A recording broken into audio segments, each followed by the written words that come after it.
Catus Maximus here. This time just was another vintage pair of Crescent Jamestown tools, made in the USA.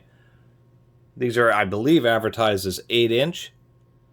These are, although that would be if they're straight, they're a bit shorter because they are not quite 90 degree. There would be 80 degree, but I guess you consider them 90 degree angle pliers. Of course, these are the old school crest alloy. Surprisingly enough, they put made in USA right there, as well as another USA there. The old Jamestown Crescent tools were considered the cream of the crop when it came to Crescent branded tools. They really focused a lot on having really good quality control. Pretty thick beams. You have a pretty thick rivet there, so it reduces the chances of it actually getting loose. If we wobble it back and forth, you can see that there's barely any wobble in the tips.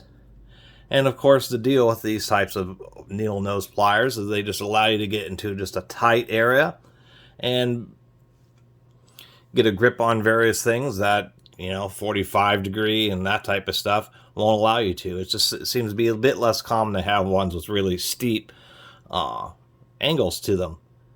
These have been pretty well used. We can see all the dings up in the jaws, but they're still pretty decent quality steel.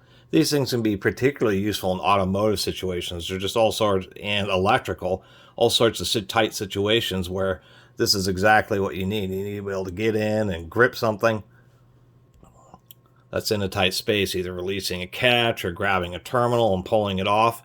So I think I only have like one other pair of these, and it's kind of a cheesy one, so I was pretty stoked to pick up these old school Crescents and just wanted to document them. And one thing some people may notice is there's this gap here. When they bend the jaws over, it causes the metal to flare out some. So what they do is they actually put a relief in there before they bend them.